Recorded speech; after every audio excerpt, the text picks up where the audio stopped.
음.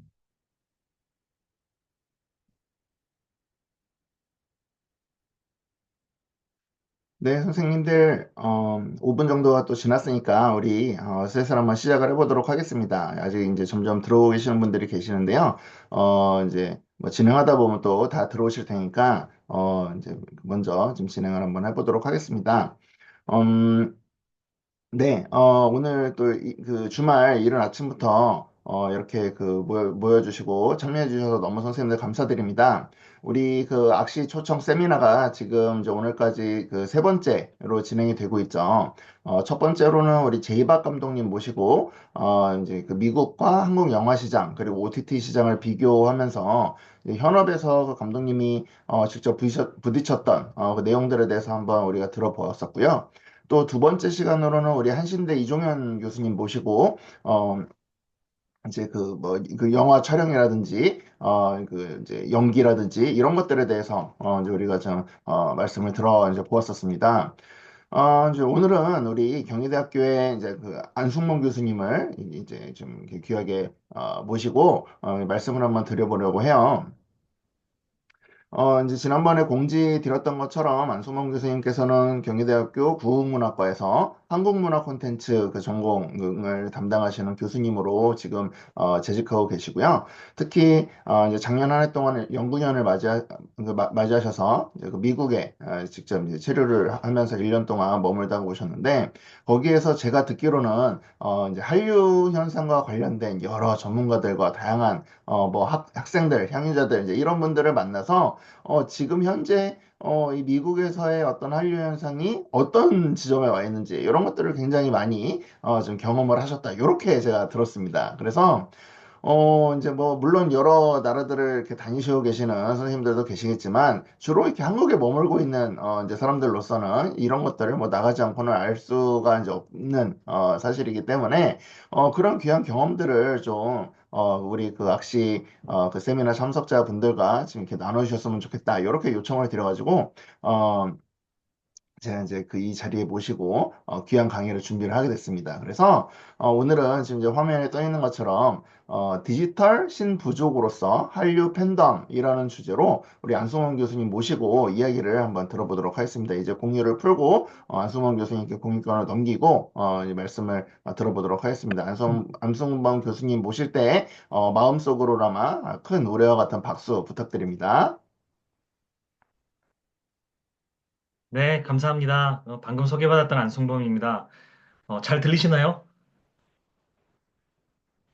네, 어, 한국외국어대학교는 늘 가까이 있고, 자주 소통해야 되는데, 생각보다 이렇게 자주 뵙고, 대화할 기회가 많지는 않은 것 같습니다. 그래서 오늘 너무 소중한 시간인 것 같고요.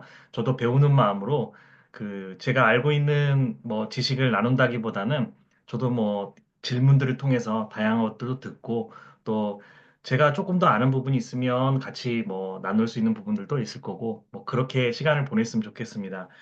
어, 저는 이제 제가 연구하는 분야는 크게 두 파트라고 볼 수가 있습니다. 한 파트는 스토리에 대해서 연구하죠. 그 내러티브 띠오리에 대해서 연구하는데 내러톨로지라고도 하죠. 서사학인데 그 매체 기반 서사학을 연구하면서 그래서 오늘날의 스토리텔링이라고 하는 거. 그래서 수용자, 향유자, 소비자, 뭐 수신자라고 할까요?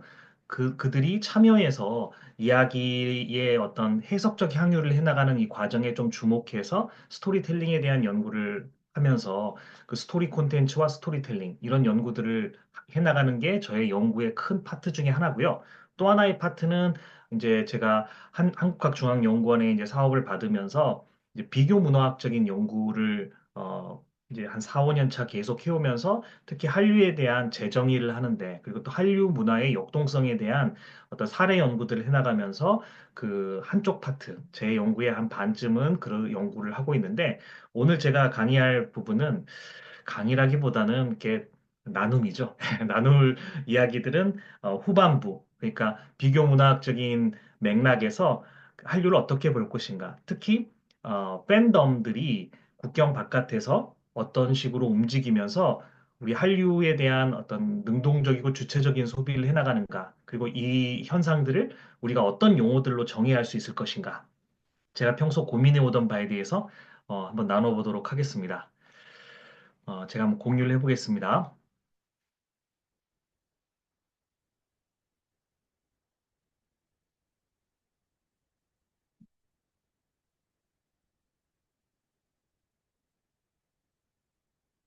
네, 보이시나요? 네, 잘 보입니다. 네.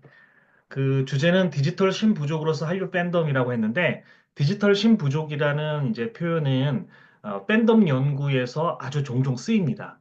근데 명확하게 어떤 학술적으로 그 하위 개념망들을 체계적으로 쓰는 것은 아니고, 그러니까 디지털이라는 표현을 쓰지 않고 신부족주의라는 표현으로 팬덤을 많이 써요. 근데 저는 한류 팬덤을 쓸 때 디지털이란 말을 붙여서 디지털 신부족이다라는 표현을 한번 써보고 싶어요. 그래서 오늘 이제 이 부분들도 이제 이야기를 하고 이 안에 이제 의미 구성이 어떻게 되는지에 대해서도 한번 나눌 수 있으면 좋겠습니다. 또 한 가지는 제가 그 국경 바깥의 팬덤들이 움직이는 과정들을 보면서 트랜스 브리콜라주라는 표현도 쓰고, 포스트 코딩이라는 표현도 쓰고, 또는 이제 여러 문화 자본, 젠더 자본, 감정 자본, 이런 여러 가지 캐피탈의 개념이 부르디유의 이후에 여러 다양한 방식으로 이제 쓰이고 있는데, 그런 다른 방식으로 자본화 되어가는 그 과정들에 대한 설명들도 제가 드릴 수 있을 것 같습니다. 흥미가 있었으면 좋겠네요. 예. 자, 이건 저의 이제 관점 중에 하나인데요. 한류를 어떻게 볼 것인가라고 할 때 저는 이 근대성의 개념에서 한번 출발을 합니다. 전혀 다른 개념처럼 느껴지는데 만나는 데가 있다라고 저는 생각을 하거든요. 여러분들이 잘 아시겠지만 근대성 하면 너무 큰 개념이어서 사실 학술적으로 이 근대성 개념이 들어가 있는 박사학위 논문 이런 것들을 다른 학교에서 지도하거나 그럴 때 그 학생이 그 이제 청구자가 이해하고 있는 근대성이라는 것이 우리 근대성의 큰 개념 중에 아주 그 입체적인 개념이어서 작은 국면이구나, 라는 것을 느낄 때가 있어요. 그 근대성은 그래서 쉽게 접근하기 어려운 개념인데, 뭐 예를 들자면, 뭐 막스 베버 같은 사람은 뭐 합리성, 합리화의 개념으로 이 근대성을 설명하죠. 어, 그 다음에 뭐 앤서니 기든스 같은 사람은 그 탈전통으로 설명을 많이 합니다. 그러면서 탈전통과 합리적 개인주의가 만나는 그 자리에서 근대성이 어떻게 발화하고 진화하는지 이렇게 많이 설명하죠. 또 뭐 위르겐 하버마스 같은 사람은 그 마지막 근대주의자죠. 사실은 탈근대성, 뭐 탈근대주의, 뭐 탈구조주의 이런 어떤 그 학술적인 조류가 전 세계를 지배하고 있는 와중에도 그 인간의 합리주의와 개인주의 그리고 의사소통적 민주주의 또 계몽주의 이 끈을 놓지 않고 이것이 계속 진화되어 가고 있는 과정에서 아직 미완의 프로젝트다. 그래서 이런 식으로 또 접근을 하죠. 근데 이 근대성 개념을 어떻게 볼 것이냐, 뭐 정치적, 제도적, 문화적 여러 관점에서 접근할 수 있는데 저는 문화적 관점에서 특히 대중문화적 관점에서 이 근대성의 개념을 접근하다 보면은 이제 좀 흥미로운 지점을 만날 수 있다고 생각하는데 우리가 기억을 되돌려서 20세기의 한국의 대중문화사를 생각해 보면 서구화되는 것. 물론 한국은 특수하게 정치 질서나 제도도 마찬가지인데 서구화가 곧 근대성이었어요. 이 근대성의 실현이 서구화가 되는 것. 얼마만큼 서구를 쫓아가고 닮아가고 그것을 내 것화해서 우리 안에 이것이 우리의 어떤 프로젝트였죠. 근데 이거는 꼭 의지적으로 각 그 대중들이 대중문화 그 시장에서도 이거를 뭐 의지적으로 그렇게 하려고 한 것은 아니지만 서구의 팝송 듣는 것이 뭐 7, 80년대에 나는 뭐 트로트 좋아한다라고 하는 것보다도 왠지 고급 문화처럼 느껴지고 그래서 라디오에서 심야 시간대에는 막 팝송 들려주고 당시 청소년들이 영어 공부하기 위해서라도 또는 뭔가 고급 문화를 접하는 느낌으로 팝송을 많이 들었었죠. 그러니까 서구의 것을 취하는 것에 대한 어떤 일정한 선망 같은 것이 있었죠. 선망.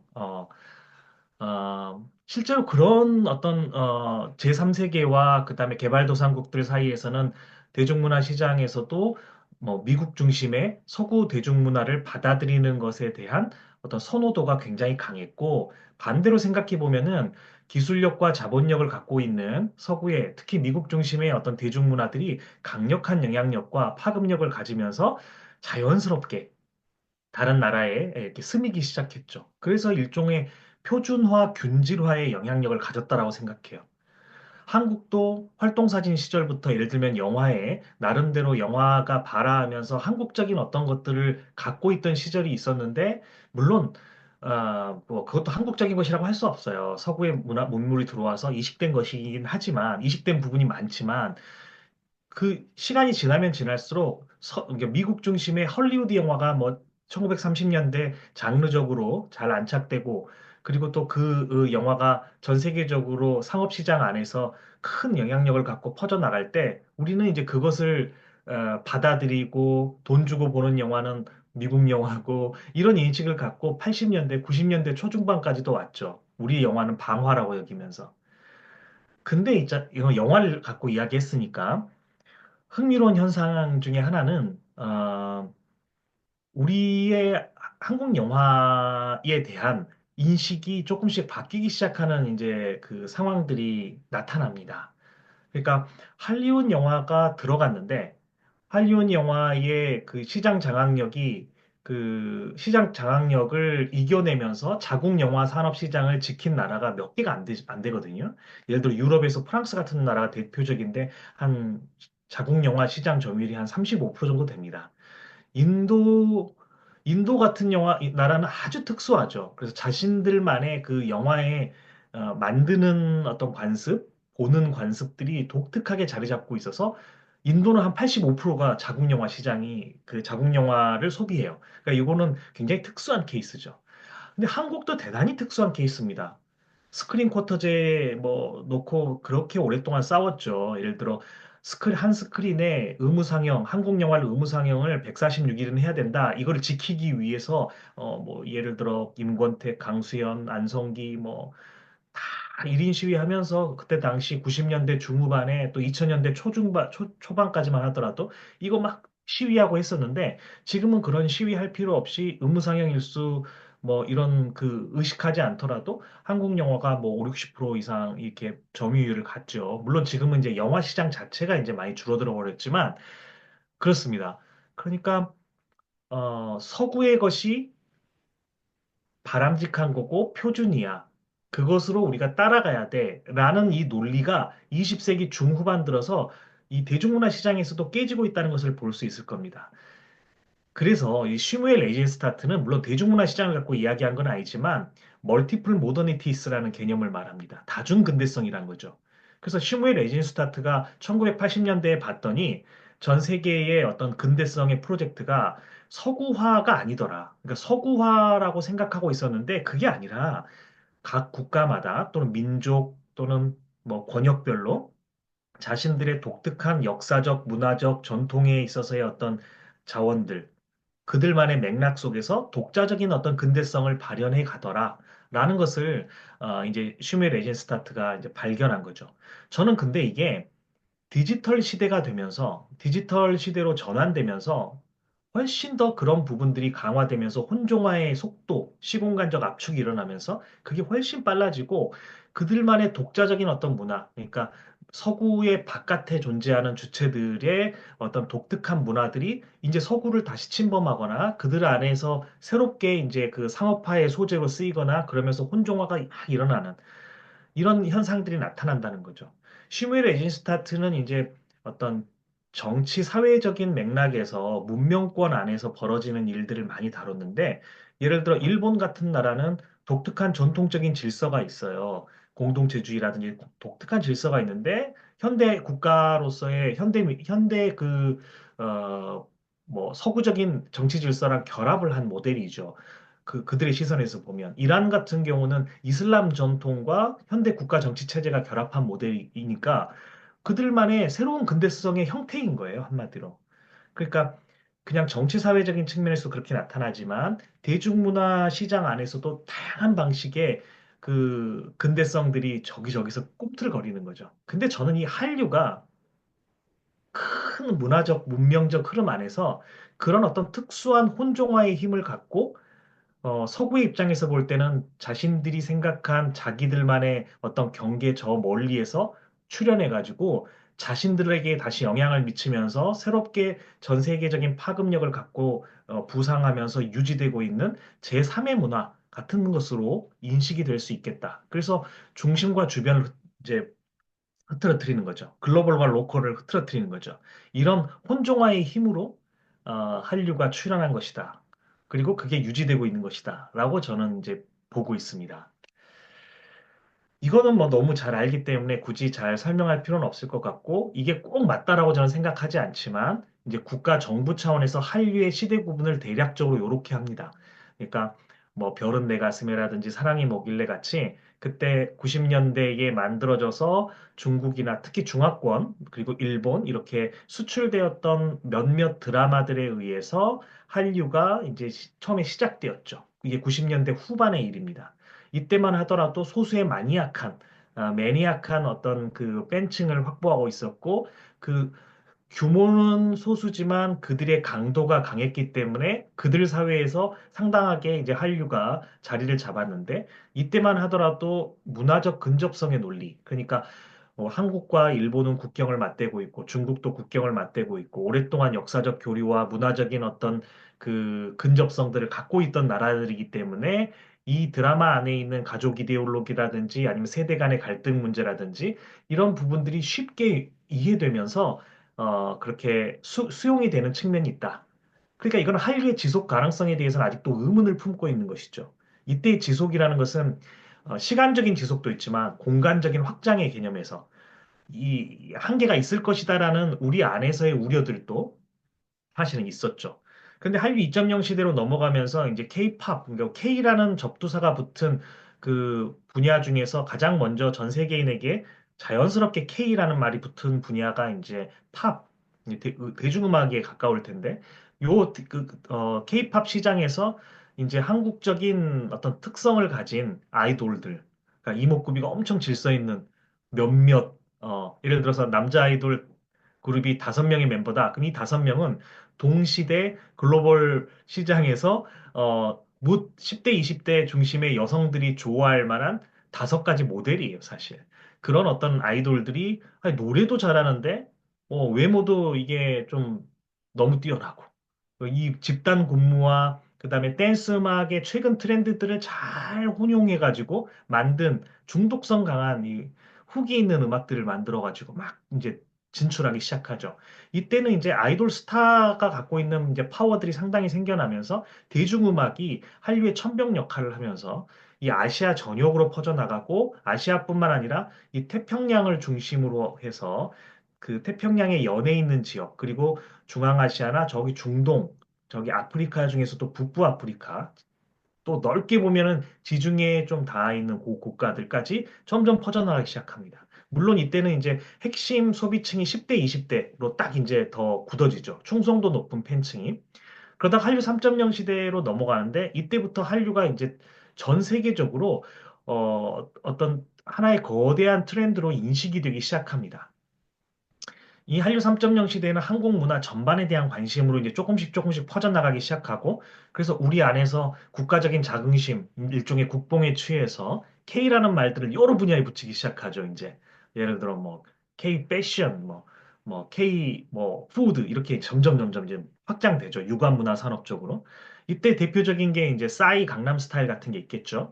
근데 강남 스타일은 잘 보면은 뭐 예를 들어 당시에 저스틴 비버라든지 테일러 스위프트라든지 이런 글로벌 시장에서 가장 압도적인 인기를 갖고 있는 팝 스타들에 비하면은 일부러 B급 형태를 취합니다. 이 뮤직비디오도 대단히 일부러 정확하죠. 우리가 기술적으로 잘 만들 수 없어서가 아니라, 그러니까 전 세계에 어, 그 확장될 수 있었던 뮤직비디오 뭐 조회수가 뭐 몇억 뷰가 넘고 이런 파급력을 가질 수 있었던 것은 그들과 다른 어떤 것을 강조함으로써 갔던 거죠. 그러니까 대등한 어떤 자원들을 가지고 경쟁하면서 바로 붙은 게 아니라 사실은 그들의 틈새를 공략하면서 틈새를 벌리는 과정으로 이 한류 3.0 시대의 전 세계적인 어떤 한류의 영향력이 커지기 시작했던 거죠. 쉽게 생각하면. 근데 이제 20년대로 넘어오는 과정에서는 우리가 BTS나 봉준호나 뭐 블랙핑크나 이렇게 생각하면은 그들이 어떤 우리가 약자의 위치에서 틈새를 전략화해가지고 뭔가를 나간다기보다는 우리가 그냥 메가 트렌드를 주도하는 입장에서 대등하게 어떤 그 나가는 느낌이 있어요. 그러니까 전 세계인에게 한류가 일정 부분 브랜드화된 거죠.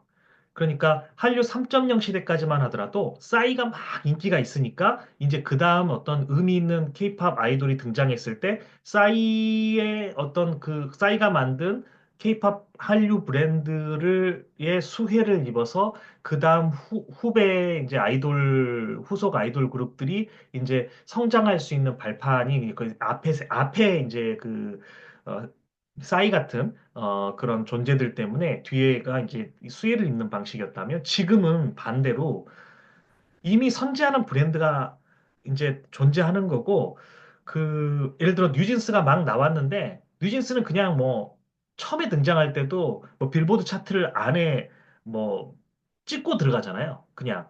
지금은 그, 뭐, 브랜드를 내가 만드는데 더 일조하고 말고 할 것이 없어요. 그냥 앞에 이미 우리는, 미국 시장에서도 미국 앨범을 파는 가게에 가도, 물론 미국 전역이 한류가 뜨겁지 않습니다. 예, 다른, 뭐, 동남아시아처럼. 그런데 LA라든지 한인들 많고 아시아인 많은 그 서부 지역, 그 다음에 뉴욕이나 뭐, 보스턴, 그 다음에 저쪽 필라델피아, 워싱턴 이런 동부의 큰 도시들 중에 일부 지역들, 그런 지역들의 음반 가게들을 제가 가보면은 그냥 제3세계 인터내셔널한 뮤직들이 있는 그 칸에 그 인터내셔널한 뮤직들이 차지하고 있는 그 칸만큼 케이팝이 따로 존재하는 경우가 많아요. 그만큼의 영향력은 이미 갖고 있는 것이죠. 그래서 한류는 지금까지 계속 그 지속성과 확장성에 대한 늘 우려를 갖고 있었지만 25년, 30년 가까이 지금도 그 시장 규모로 볼 때는 유지 확장되는 과정 안에 아직도 있는 상태라고 볼 수가 있습니다. 근데 제가 오늘 말하려고 하는 것은 이렇게 이제 거시적인 이야기들을 했으니까 아주 이제 작은 이야기로 들어갈 텐데 저는 이 수행적 한류 팬덤의 역동성에 우리가 주목해야 된다고 생각해요. 한류라는 개념이 죄송합니다.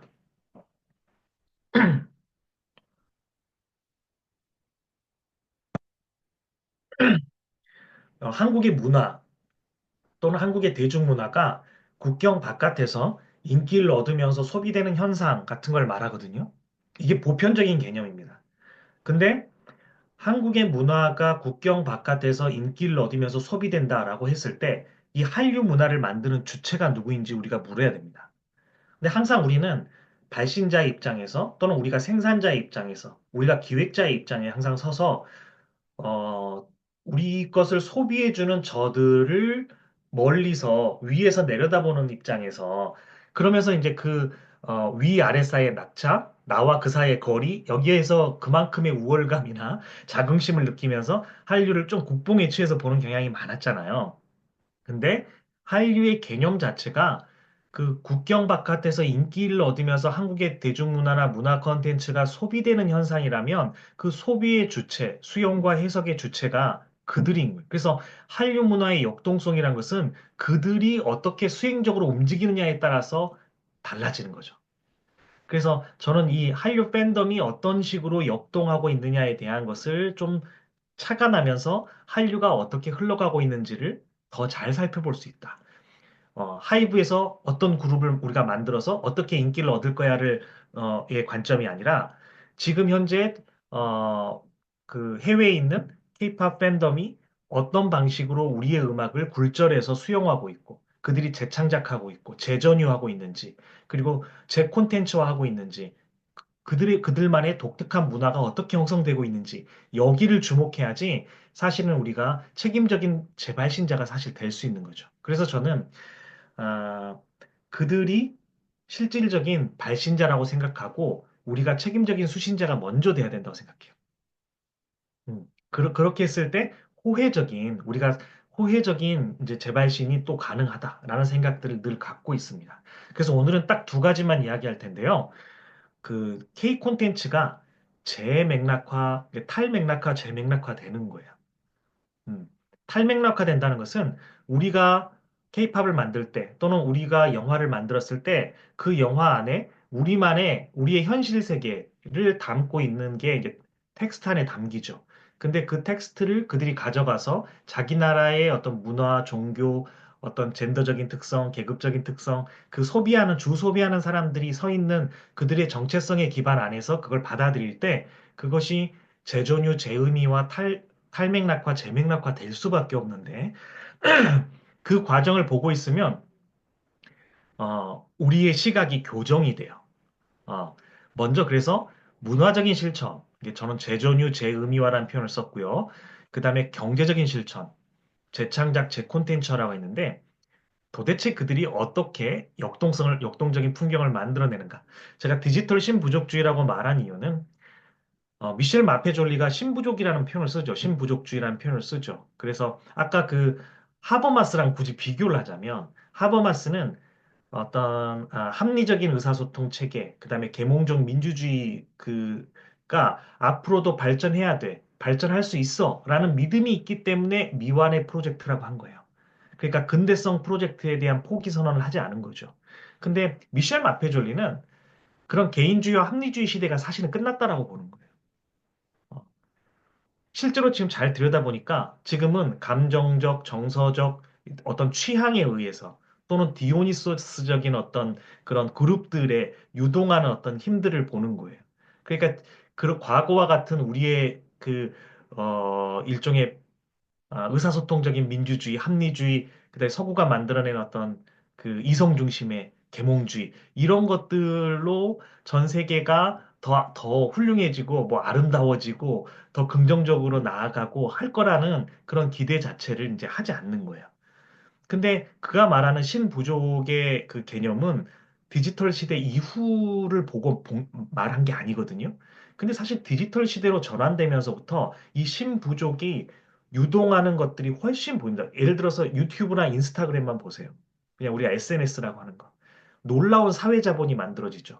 사실 사회자본이라는 것은 나의 인적 네트워크라든지 그 다음에 어떤 인간관계, 그 안에서 내가 신뢰를 갖고 있는 거, 이런 게 나의 사회자본이 되는 거예요.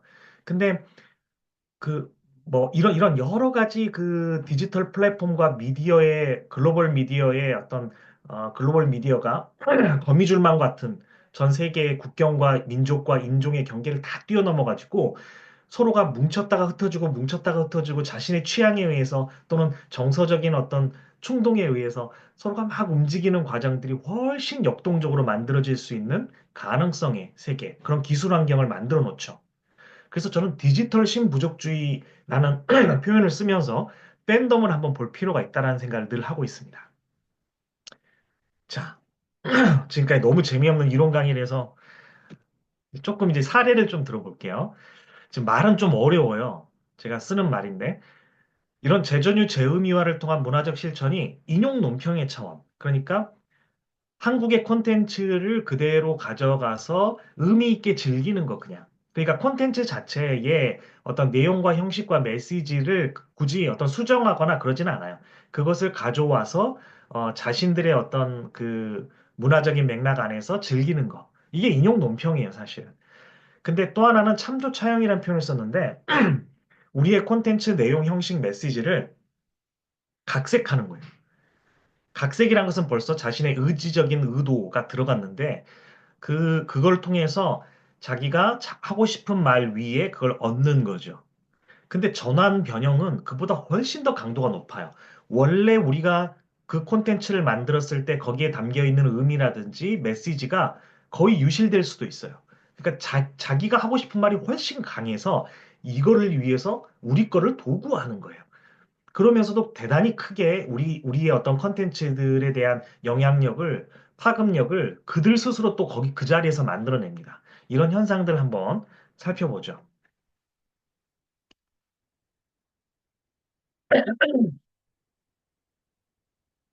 음.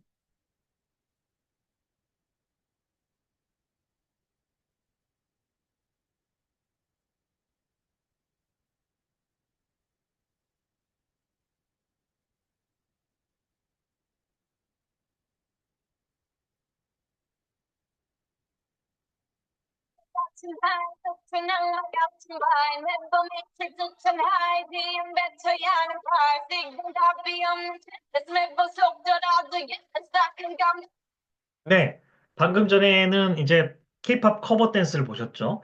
여러분이 아시겠지만 한류는 제가 연구를 하다 보니까 이 한류 백서가 2012, 13년도부터인가 그 지금까지 10년 이상 계속 매년 정례화돼서 한류가 어떻게 그 소비되고 있는지 또는 한류에 대한 한국에 대한 호감도라든지 브랜드 파워 지수라든지 다양한 어떤 지표에 의해서 한국에 대한 관심이 여러 뜨겁다고 확인된 국가들 사이에서 그런 지표들이 어떻게 바뀌는지를 통시적으로 추적할 수 있는 어떤 보고서들이 꽤 있거든요.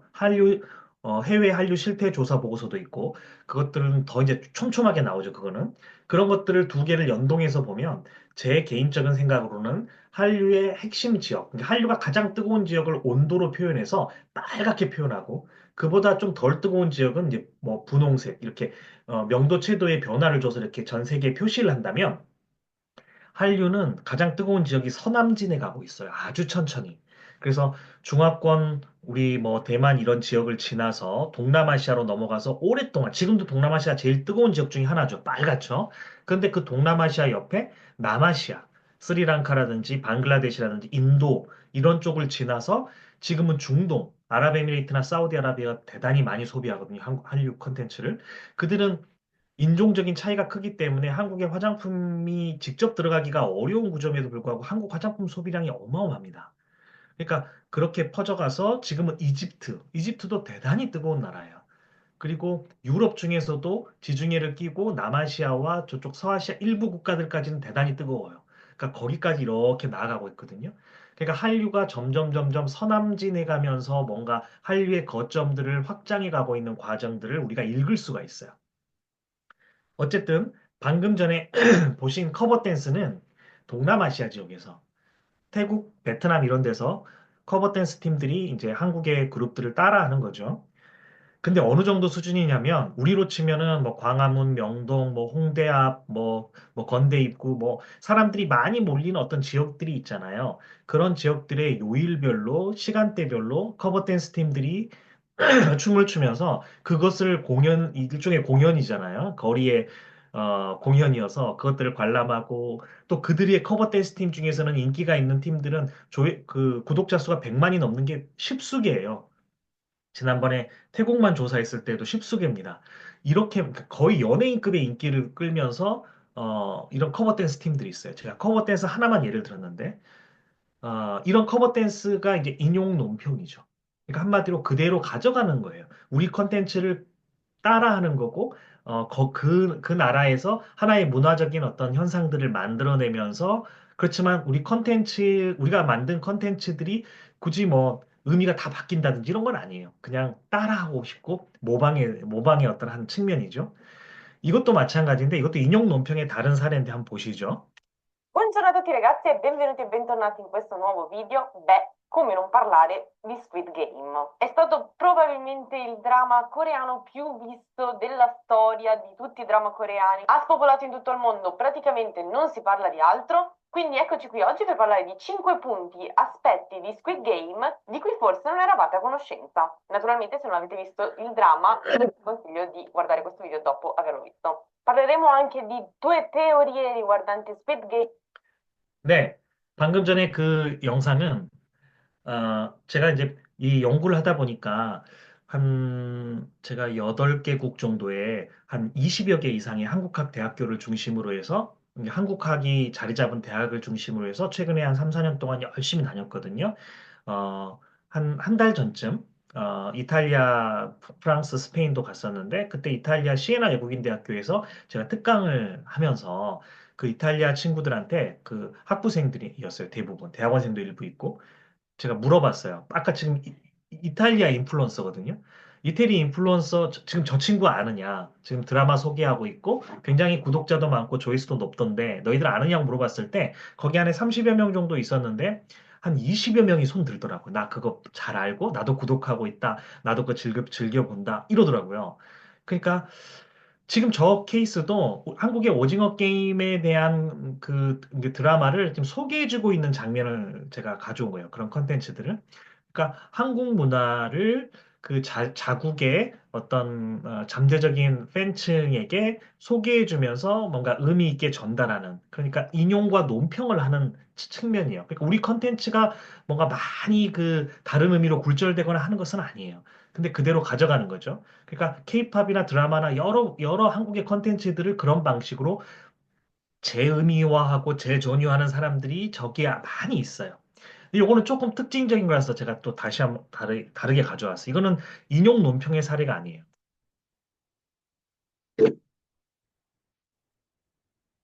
여러분이 아주 잘 알고 있는 겁니다. 주주의 기념탑에서 열린 정부 시위에 울려 퍼지는 K-팝 노래. 시위대에 주축이 된 10대, 20대 학생들은 한국어 가사에 맞춰 노래를 부르고 춤을 춥니다.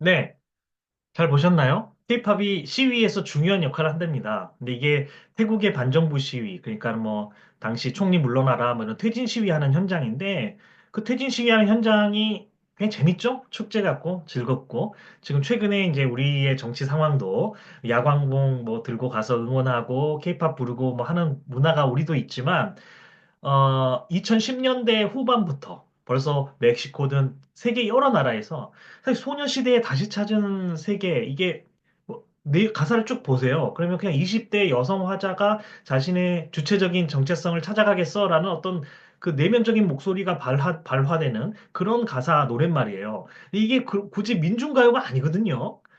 그러니까 이 메시지 자체가 우리가 발신했을 때의 메시지랑은 다른 거예요. 거기 안에서 뭐 알 수 없는 세계, 뭐 나를 지켜줘, 뭐 이런 가사들이 지금 저기에서는 자신들의 정치적인 맥락, 자기가 추구하는 어떤 이념적인, 이상적인 어떤 지향, 거기에 맞게끔 어, 자의적인 해석이 이루어지면서 쓰이는 거죠.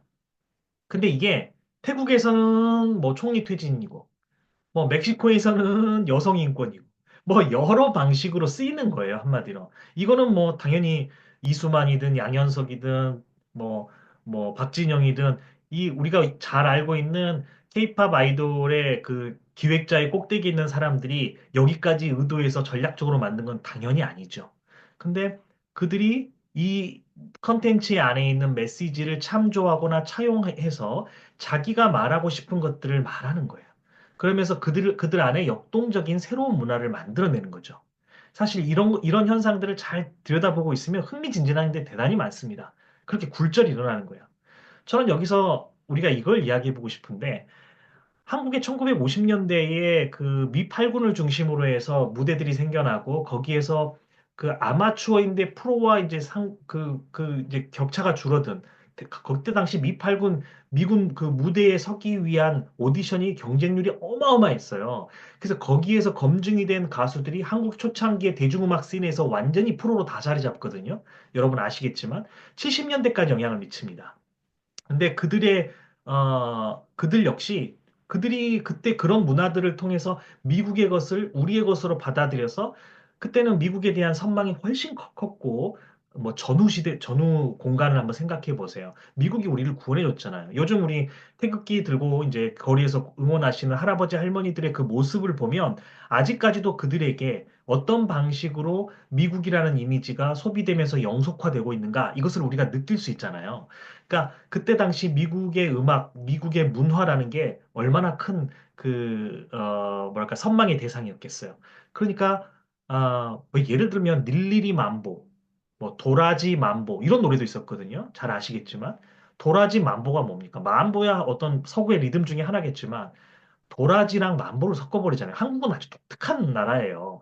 그런 어떤 혼종화의 역량이 대단히 뛰어난 나라였어요. 그래서 한국의 20세기 역사를 보면은 외부의 어떤 외부 세력이라고 해야 되나? 외부의 어떤 틈입에 의해서 한국의 대중문화 시장이 새로운 것들을 어떻게 받아들이냐에 대한 태도 이런 것들이 변화되어 온 과정이 보이는데 이 혼종화의 역량이 굉장히 뛰어나요.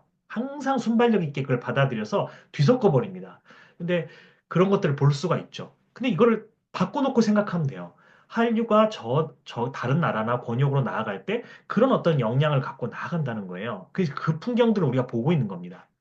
요건 더 다른 건데 한번 보시죠.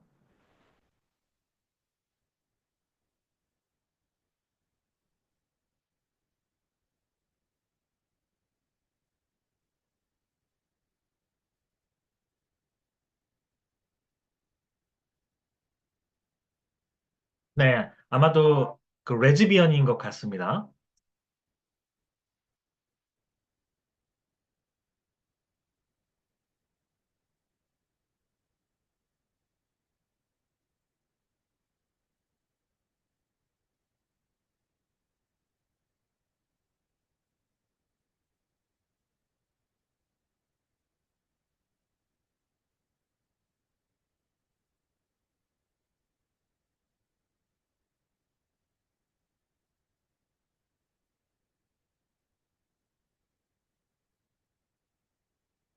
네, 다 볼 건 아니어서. 지금 보시면 이제 꼭 태국만 베트남만 그런 게 아니라 아까 멕시코도 이야기했지만 브라질도 그렇고 여러 나라들에서 동시적으로 나타나는 흥미로운 현상 중에 하나가 한마디로 성소수자들이죠. 우리 주디스 버틀러가 N개의 성에 대해서 이야기하잖아요. 생물학적으로 남성, 여성, 우리는 보통 그렇게 일반적으로 생각하지만 N개의 성이 존재할 수 있다. N개의 성이 존재하는 이유는 젠더라는 것이 사회적으로 구성되는 거죠. 그렇게 주디스 버틀러는 보는 거죠. 그러니까 사회적으로 구성되는 방식과 양태는 다양할 수 있는 거고, 근데 이 레즈비언들이 이제 자신들이 대사회적으로 갖는 그 어떤 비주류의 입장에서 사회와 관계 맺는 방식 안에서 그걸 윤활제처럼 케이팝 아이돌의 외모, 패션 이런 것들을 적극적으로 받아들이면서 자신의 SNS를 통해서 세상 사람들과 소통하고 자신의 어떤 이게 일종의 젠더 자본이 되는 거예요.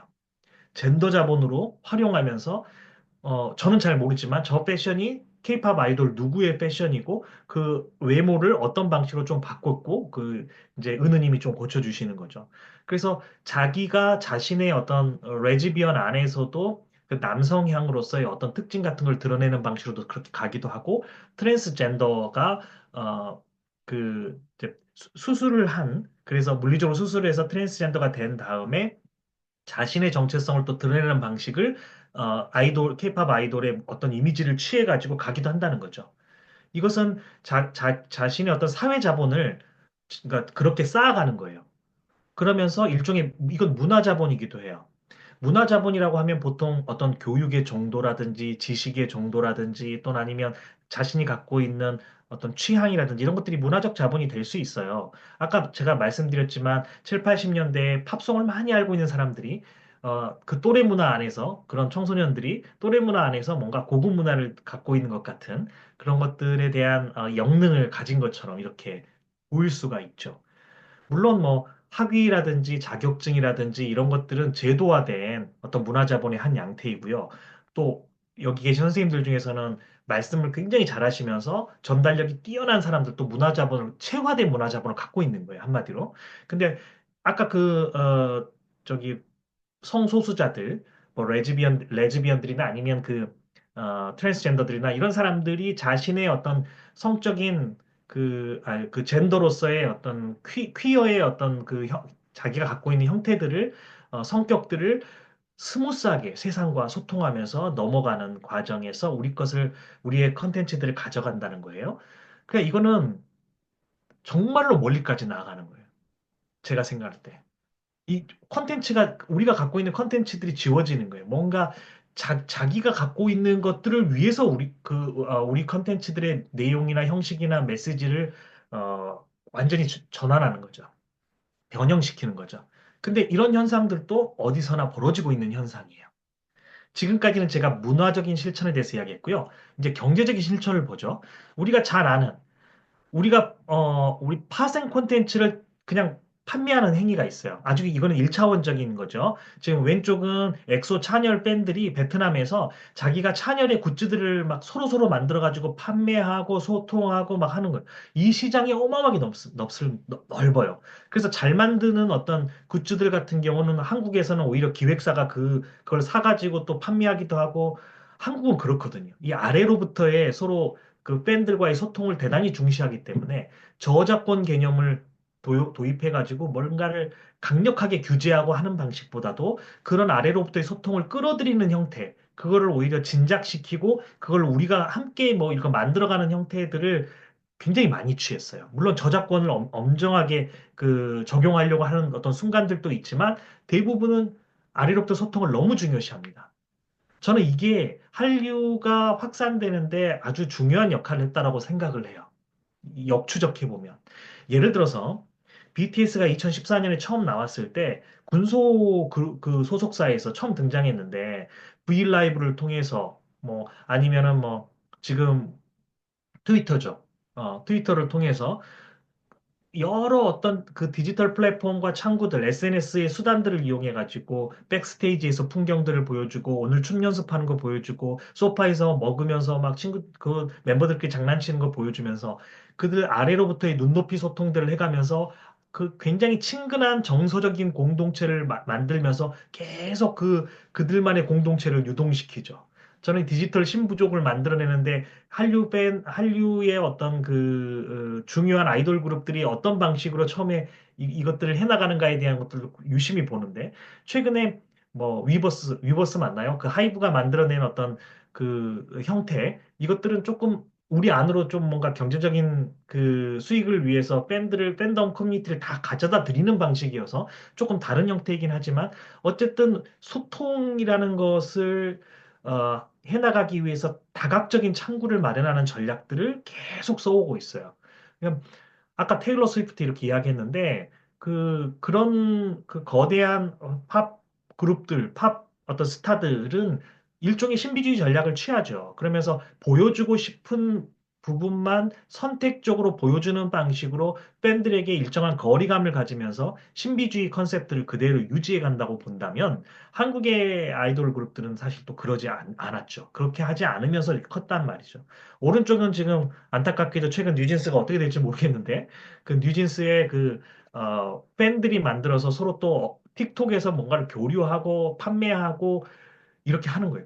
사실 이런 식으로 판매해 가면서 대단히 큰 쇼핑몰을 이루거나 뭐 하면서 한국의 이제 그 소속사나 기획사나 이런 쪽과 다시 조인하고 관계를 재설정하고 하는 경우도 있어요. 근데 이거는 결과적으로는 파생 콘텐츠, 그러니까 스타 이미지 또는 스타와 직접 관련되어 있는 상품들 이런 것들을 만들어서 파는 것이기 때문에 대단히 일차원적으로 우리가 그 직접 파생되는 것이라고 볼 수가 있는데, 이제 후광 콘텐츠에 대해 설명해 볼게요.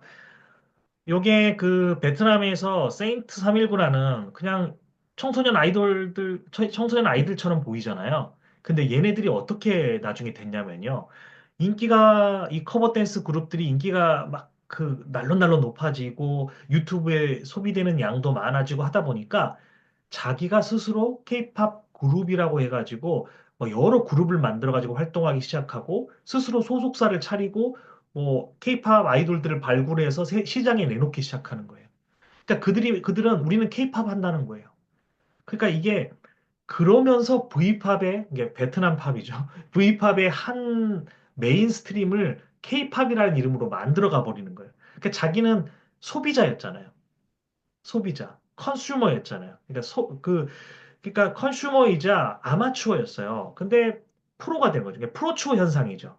컨슈머였는데 프로슈머가 되는 거예요. 생산자, 프로듀서가 같이 되는 거니까 이게 같이 겹쳐지면서 뭔가 그 하나의 산업을 만들어가는 방식이 되어버리는 거죠. 제가 또 하나 보여드릴게요.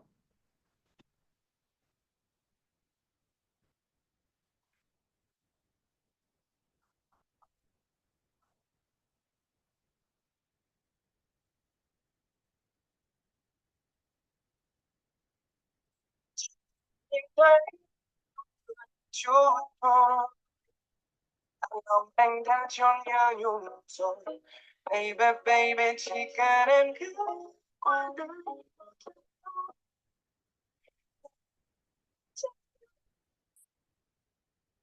là đại loại như vậy chỉ không xác định khi bỗng nhìn thấy sau một ngày kia làm anh say làm anh nói mà giấc. 네, 저는 사실 케이팝 뮤직비디오를 많이 안 봤는데 이 장면 몇 개 장면은 어디 뭐 오마주라고 하더라고요. 근데 그 세인트 319가 만들어낸 그 보이 그룹의 뮤직비디오예요. 그러니까 이게 케이팝이라고 자기들은 말을 하는 V팝의 한 이제 한 또 안에 들어가 있죠. 이렇게 되는 거예요. 그러면서 하나의 산업을 만들어내서 경제적인 실천을 하는 양상이 대단히 다양해지고 심도 있어지고 뭐 그런 현상들이 나타나죠. 그러니까 한국은 그러니까 런 현상들 지금 문화적 실천의 다양한 사례, 경제적 실천의 여러 사례들을 저희가 이제 봤어요. 이 시간의 제약이 있기 때문에 더 많은 사례를 보지는 못했지만 이런 그 사례들을 보고 있으면 내가 생각하는 한류, 내가 생각하는 뭐 뉴진스, 내가 생각하는 르세라핌 이 이미지가 그들에게도 우리가 생각하는 방식으로 소비되겠지. 그게 아닌 거죠. 근데 이 현상을 어떻게 이해할 것인가? 사실 우리는 컨텐츠를 중심으로 승부를 해야 되는 나라거든요. 우리가 뭐 음악 스트리밍 시장에서 스포티파이를 갖고 있는 게 아니잖아요. OTT 시장에서 넷플릭스나 아마존을 갖고 있는 게 아니잖아요. 뭐, 그러니까 우리가 큰 어떤 분야별로 플랫폼이나 미디어를 장악하고 있지는 않아요. 우리가 HBO만큼 어떤 영향력 있는 드라마 채널을 갖고 있지 않거든요. 그러니까 우리는 그들에게 실을 수 있는 그런 미디어에 실을 수 있는 그런 플랫폼에 어, 실을 수 있는 컨텐츠를 가성비 높게 만드는 거예요.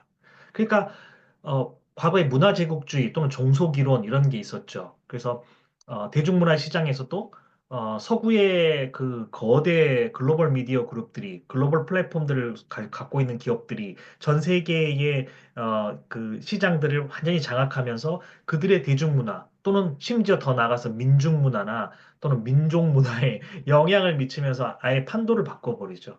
근데 우리는 그런 방식의 제국주의를 할 수가 없어요, 할래야. 근데 우리는 컨텐츠 패권주의를 사실 하고 있는 거예요, 한류가. 이건 역으로 생각해 보면. 우리는 가성비 높은 컨텐츠를 만들어서 심지어 미국에게도 컨텐츠 패권주의를 일정 부분 행사할 때가 있어요. 예를 들면, 미국의 넷플릭스에서 가장 인기 있었던 드라마들, 거대한 블록버스터 드라마들을 보면, 예를 들어 왕자의 게임 같은 경우는 한 회차당 한 1,500만 달러 이상을 들여가지고 만들거든요. 어, 1,500만 달러가 맞나요? 예. 근데 우리는 200만 달러 정도 수준에서 오징어 게임을 만들었어요. 한 7, 8분의 1 정도의 제작비를 들여가지고 만든 거죠. 근데 이렇게 만들어가지고 지금도 넷플릭스 역사에서 1, 2등을 다투는 가장 흥행한 컨텐츠가 사실은 오징어 게임이거든요. 그러니까 우리가 갖고 있는 컨텐츠의 영향력이 전 세계적으로 확인되고 있는 거죠. 특히 한국에서 그렇게 전 세계적으로는 별 이름이 없는데 한국에서 드라마가 어딘가에 넷플릭스나 어디에 걸리면은 일단 비영어권 국가에서는 탑10 안에 들어가는 경우가 많아요. 그 국가별로 보면은. 그러니까 벌써 이미 브랜드화 돼 있는 거예요. 한국의 컨텐츠들에 대한.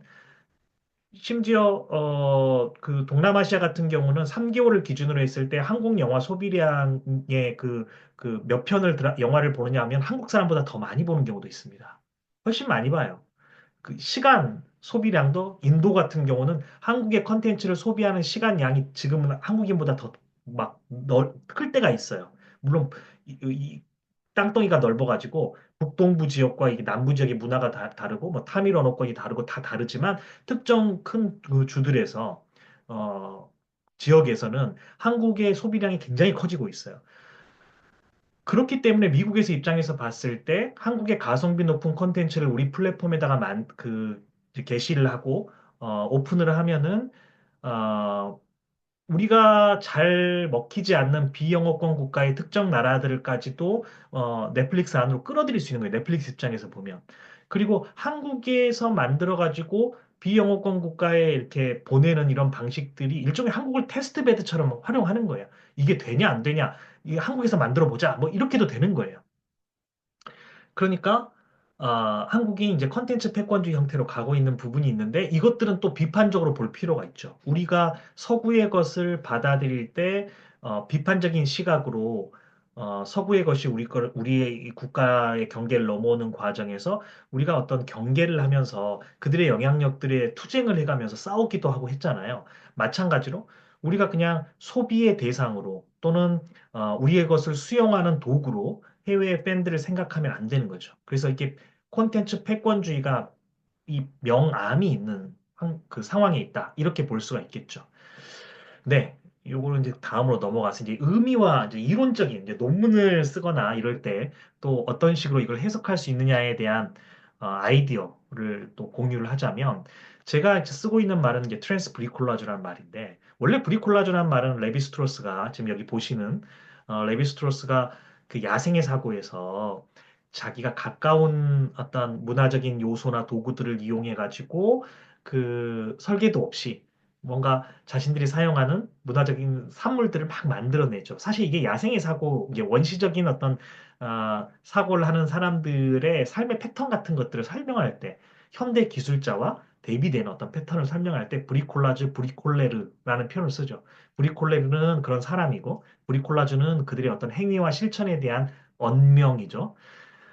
근데 현대 기술자들은 물론 큰 전략, 목표, 비전 아래에서 설계도를 만들고 거기에 대한 한 목적적인 수단들을 동원해 가지고 전략적으로 뭔가를 생산해내는데 그 우리가 살아가는 방식은 그냥 원래 브리콜라주 가까이 있는 문화적 요소들을 짜집기 해가지고 뭔가 새로운 걸 만들어내는데 익숙해요. 뭐 설계도에 맞춰가지고 전략적으로 뭘 만들고 이런 게 아닌 거죠.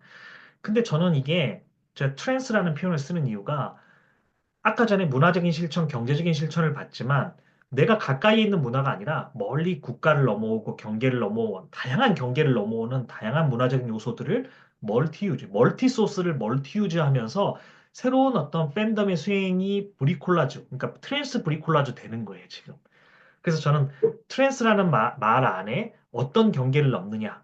사실 우리의 정체성을 구성하는 다양한 계기들이 있죠. 어떤 경우는 뭐 계급, 인종, 민족, 국가, 젠더, 뭐 뭐가 있을까요? 종교, 뭐 다양한 게 있죠. 그런 것들이 상호 교차하면서 내 정체성을 이루는 거거든요. 복잡다단하게 이게 맞물리면서 내 정체성이 되는 건데 이런 정체성을 형성하는 다양한 신급의 경계를 넘어가면서 어? 이게 그들에게 새롭게 그 브리콜라주 되고 있는 현상, 이 트랜스 브리콜라주라는 표현을 저는 씁니다. 그러니까 이런 방식으로 그들의 수행성을 읽어내 볼 수 있겠다라는 생각을 하나 하고요. 그들이 그래서 프로추어 현상과 프로슈머 현상들의 아주 그 예각적인 가장 첨예한 어떤 현상들을 만들어내고 있어요. 아주 흥미롭게. 그래서 이런 부분들에 주목해서 여러분 논문을 써보셔도 될 것 같아요. 저도 최근에 몇 개의 논문 프로젝트들을 지금 하고 있고, 뭐 한두 개는 지금 이제 실리고 지금 이런 상황이 있거든요. 또 하나는 이제 포스트 코딩인데, 포스트 코드화라고 하죠. 사회문화적인 자본화를 해가지고, 그러니까 트랜스 브리콜라주라는 것을 해석을 해보면 포스트 코딩이 일어나는 거예요, 한마디로. 그래서 그들만의 어떤 특수한 환경 아래에서 일정한 그들만의 어떤 체계로 이것을 변환해 가지고 그들의 문화 코드가 발현되는 방식으로 재콘텐츠화, 재의미화, 재존유화 이런 것들을 한다는 거예요. 그래서 이런 현상들을 굳이 야, 우리 건데 너희들이 왜 너희 멋대로 그렇게 의미화해? 이렇게 하는 사람이 여기 없으시겠죠. 예, 우리도 그렇게 해왔기 때문에. 사실 여러분이 아시겠지만 탱고 하면은 어느 나라가 떠오르나요? 아르헨티나 떠오르잖아요. 삼바 하면 브라질 떠오르잖아요. 뭐 레게 하면은 저기 자메이카를 떠올리기도 하고. 그러니까 어떤 음악적인 그 장르 또는 리듬 하면은 그 나라를 떠올리는 국적성을 갖는데 케이팝은 국적성이라는 게 그러니까 거기 안에 한국적인 음악 요소라는 게 있나요? 사실은 이거는 이미 서구에서 많이 혼종화되어 있는 서구의 것을 가져와서 다시 혼종화한 결과물. 혼종화의 혼종화의 산물이죠. 그런데 K라는 말을 붙여서 뭔가 이것을 하나의 국적성을 부여하는 것처럼 우리는 인식을 하지만, 국적성을 갖는 것처럼 인식을 하지만, 실제로 세부를 뜯어다 보면은 한국적인 것이 아닐 수 있어요. 우리 자체도 트랜스 브리콜라주를 통해서 포스트 코딩을 한 결과물을 가지고 세계로 나간 거죠. 예. 그래서 그들이 또 우리의 것을 가지고 탈구축, 재구축을 하는 것은 대중문화 시장에서 너무 자연스러운 현상이고 그것의 속도와 범위가 훨씬 활발하게 일어나죠. 그러면서 그들이 막 유동하면서 움직이잖아요. 이 정서적인 취향 중심의 공동체들. 그러니까 디지털 신부족주의라고 제가 또 부르는 거예요. 이거를 지그문트 바우만의 말로 하면은 액체성이라고도 표현할 수 있을 것 같아요. 그러니까 지그문트 바우만이 액체성을 말할 때에는 과거에는 인간의 삶이 장기적인 전망을 갖고 고정화된 질서 속에 있었어요. 제도적으로든 뭐 어떤 사회적으로든. 예를 들어서 내가 50년대에 태어났다면 집성촌 내에서 어떤 상하 관계, 친척 관계가 엄밀한 대가족적인 체제 안에서 오랫동안 전통적으로 내려온 예의 범절과 그다음에 삶의 태도, 그다음에 직업적으로도 아버지가 해준 농사 짓는 일을 그대로 물려받을 것이기 때문에 10년 후에 내 모습이 어떻게 될지가 다 전망이 가능하죠. 근데 그런 고정성의 세계에 있지 않고 지금은 막 유동하는 현대인의 삶들을 이야기할 때 지그문트 바우만이 액체성이란 액체적 액체 근대 막 이런 표현을 쓰잖아요. 근데 이런 액체성이 이 디지털 그 거미줄만 같은 디지털 사회에서 막 유동한단 말이에요. 그래서 저는 디지털 신부족주의라는 말과 이 액체성이라는 말이 또 다르지 않다고 봐요. 이걸 섞을 수 있어요. 그리고 그들이 보여주는 양태가 트랜스 브리콜라즈나 포스트 코드로 또 설명할 수 있는 게 여러 가지가 있다고 생각해요. 예. 너무 재미없는 이야기를 길게 했나요? 네, 마무리하겠습니다. 지금 시간이, 예, 1시간 7분이네요. 그래서 이제 뭐 결론이라는 게 뭐 따로 있는 건 아닌데, 우리가 그 한류에 관한 발신자라는 위치에 있죠. 실제로는 그러하죠. 우리가 만든 거를 한류라는 것에 대한 기본적인 특성이 한국 또는 한국적인 것을 또 한국인이라는 이미지가 있고 거기서부터 발원해서 흘러가는 이미지가 있죠. 바깥으로. 그러니까 우리가 발신자의 위치에 있는 것은 맞는데 실제로는 그 상징적으로가 아니죠. 그러니까 현실 안에서 우리가 발신자의 위치에서 내려와서 그들이 발신자다. 이때 그들은 해외의 한류 팬덤, 그러니까 한류 문화의 역동성을 만들어내는 주체들의 그들이 보내는 새로운 메시지들의 수신자가 돼보자. 이때의 수신자는 책임적 수신자예요. 왜냐하면 우리가 보낸 것의 일종의 반향일 수 있거든요. 어, 근데 그것에 대한 책임적인 수신자가 한번 돼보자. 그러면은 호혜적인 재발신도 가능하고 한류의 지속성과 확장성에 대한 논의도 여기서부터 또 새롭게 또 여기 또 전략적으로도 일어날 수 있다라는 것이 이제 저의 입장입니다. 네, 긴 강의였는데 뭐 재밌었는지 모르겠습니다. 네, 오늘은 뭐 여기까지 하고요. 혹시 선생님들 중에서 질문이 있거나 혹시 대화 같이 나눌 부분들이 있으면은 예, 듣도록 하겠습니다. 네, 1시간 동안 정말 그 좋은 말씀 많이 해주신 우리 안성원 교수님께 다시 한번 마음속에 그래서 큰 우리와 같은 박수를 좀 보내드렸으면 좋겠습니다. 정말 우리가 이제 평소에 잘 보지 못하고 있던 이런 그 사례 같은 것들도 많이 이제 보여주셨고요. 그래서 이제 이런 새로운 현상이나 또 이제 그런 것들을 바라보는 새로운 관점 같은 것들도 많이 얻을 수 있는 유익한 시간이었던 것 같아요. 그리고 또 뿐만 아니라 이제 뭐 여기에 지금 이제 오늘 오신 분들 중에 그리고 이제 나중에 혹시 이제 이것을 영상으로 보실 이제 분들 중에 학부생 분들도 많이 계시겠지만 이제 뭐 특히 석박사 아니 이제 뭐 이제 과정에 계시는 분들 그리고 우리 그 박사 선생님들 같은 경우에는 또 이 한류 현상을 새롭게 이론적으로 받아들일 수 있는 어떤 네, 통로 그런 방식 방법론 같은 것들도 이제 제언을 해주시면서 굉장히 좀 유익하고 유용한 이야기들을 많이 나눠주신 것 같습니다. 오늘 이제 나눠주신 뭐 이야기 이모저모 그 전반에 대해서 그리고 또 뿐만 아니라 이 한류라는 이슈에 대해서 본인이 갖고 있었던 어떤 뭐 문제의식이나 궁금증 같은 것들에 대해서 뭐 굳이 뭐 질문까지는 아니더라도 뭐 혹시 뭐 이 자리를 빌어서 같이 한번 이야기를 나눠보고 싶다 하시는 선생님들 혹시 계시면 자유롭게 한번 좀 이 마이크 켜고 좀 이제 뭐 질의응답 하는 시간을 좀 가져왔으면 좋겠습니다.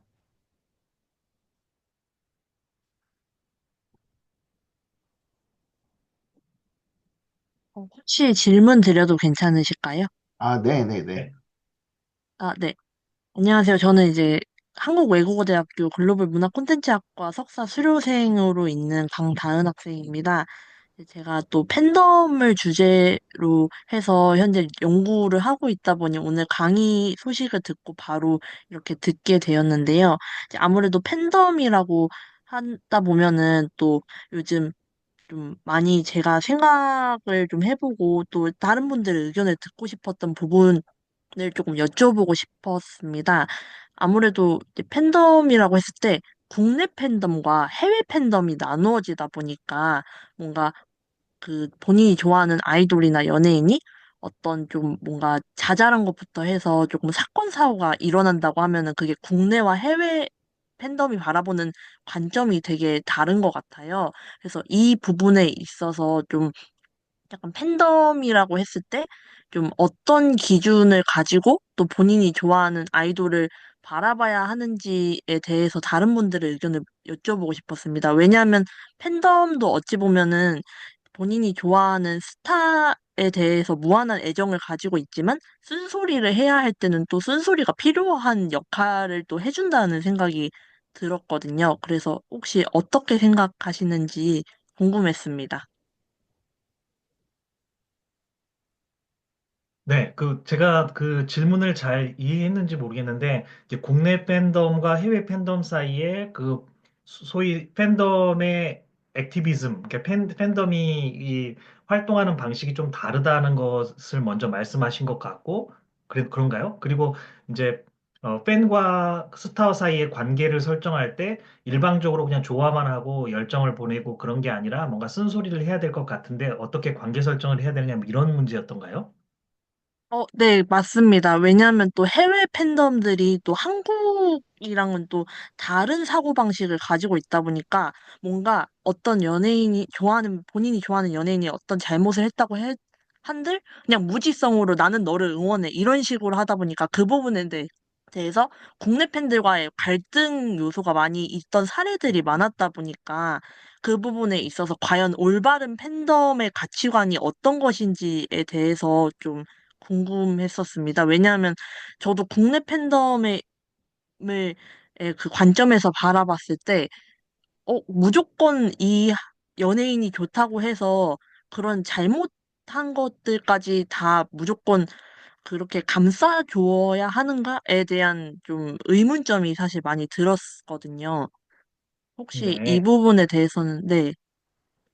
네. 근데 이제 이거 먼저 말씀드리고 싶은데, 국내 팬덤은 조금 더 합리적으로 그 팬과 스타 사이의 관계 설정들을 이제 좀 비판할 건 비판도 하고 그러면서 그 체계를 잡는데, 해외 팬덤은 아까 무지성이라는 표현도 썼지만 좀 더 일방적으로 그 잘못한 것들이 있더라도 다 감싸면서 이렇게 좋아하는 형태가 더 많더라라는 생각들을 일단 갖고 계신 것 같은데, 사실 반드시 그런 건 아니란 것부터 먼저 이야기를 드리자면, 예를 들면 BTS가 노래를 만들었을 때 미국의 어떤 특정 주의 아미들이 모여가지고 그 주의 라디오 방송이나 이런 데 막 그 음악 틀라고 막 하면서 뭐 보내기도 하고 해서 바로 그 스트리밍 숫자를 늘려가지고 순위권에 올리기 위한 운동도 하고 막 하거든요.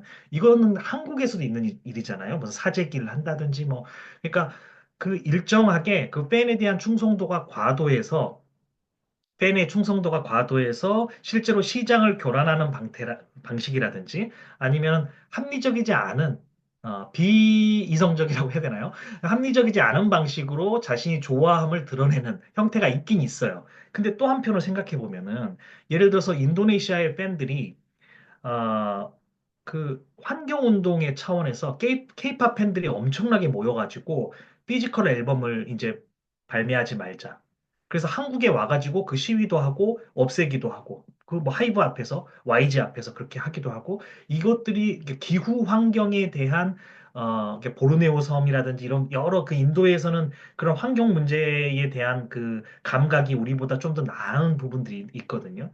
그런 팬들이 모여가지고 실제로 유엔에다가 영향을 미칠 정도로 대단히 그 팬덤이 강력한 활동들을 해가면서 케이팝 팬인데 케이팝 팬과 환경운동과 그 어떤 무슨 그 연결고리가 있겠어요. 근데 올바르게 그 케이팝을 사랑하는 사람들이 활동하는 양태 중에 하나로 그렇게 환경 운동을 해나가면서 전 세계적인 영향력을 갖고 활동하기도 하거든요.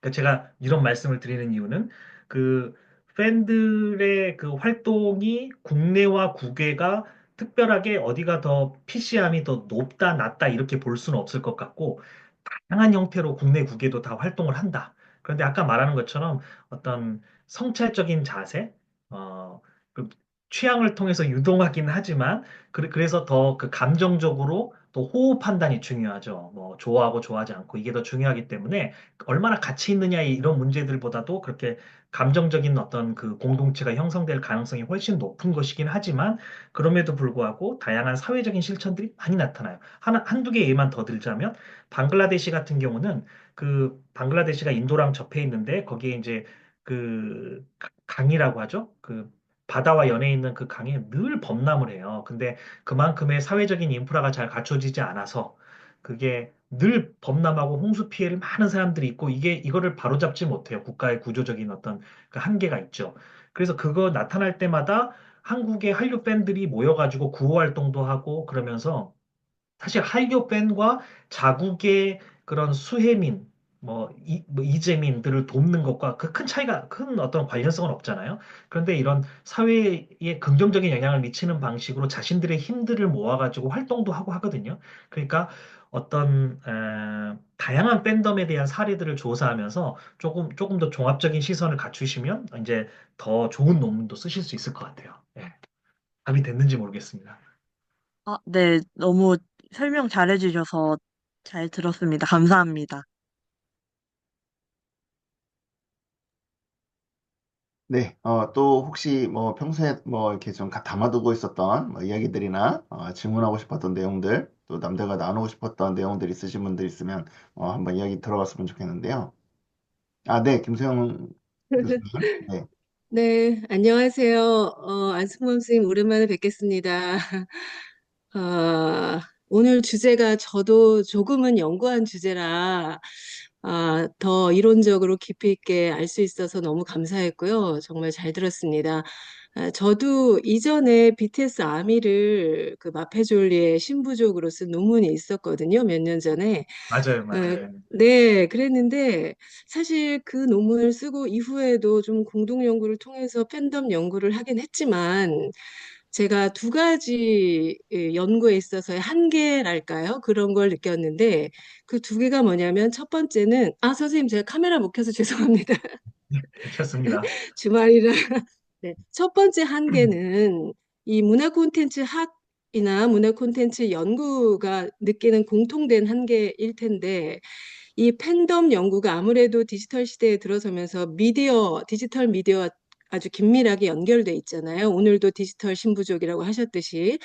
그래서 커뮤니케이션 학이나 여타의 신문방송학 뭐 이런 분과 학문에서도 많이 연구가 되고 있는 상황인데 뭐 영화 연구도 그렇지만 많은 연구들처럼 이 팬덤 연구도 문화 콘텐츠 학자로서 차별성 있는 연구를 수행하기 위해서는 어떤 연구를 지향해야 되는지 그런 제 생각, 고민이 좀 있었고요.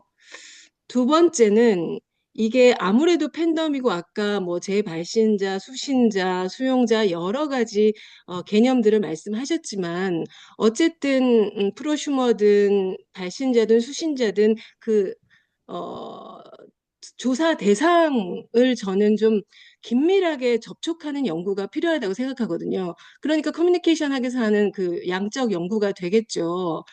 그래서 그런 수용자 양적 연구를 제가 수행하기에 상당히 한계가 있어서 저는 거의 이론적 기반의 팬덤 연구를 했었거든요. 그런데 선생님께서는 혹시 시도하셨거나 아니면 앞으로 시도하실 그런 양적 연구가 있으신지, 그리고 만약에 양적 연구를 하신다면 어떠한 연구 방법론을 쓰실 계획이신지 제가 좀 팁을 구하고 싶습니다. 아, 예. 저도 이제 양적 연구에는 굉장히 젬병이어서 그, 이론적인 이게 도구들을 다루는 네, 방식들은 제가 잘 모르긴 해요. 근데 그러니까 먼저 첫 번째는 이제 문화 콘텐츠 학이 음, 이것들을 다루는 방식이 이제 미디어 음, 학이라든지 다른 것들과 차별성이 별로 없기 때문에 어떤 부분에 이제 어떻게 해나가야 되느냐부터 먼저 음, 말씀을 드리면 사실 네, 답은 없는데요. 네, 오늘날의 이제 추세가 그렇지 않습니까?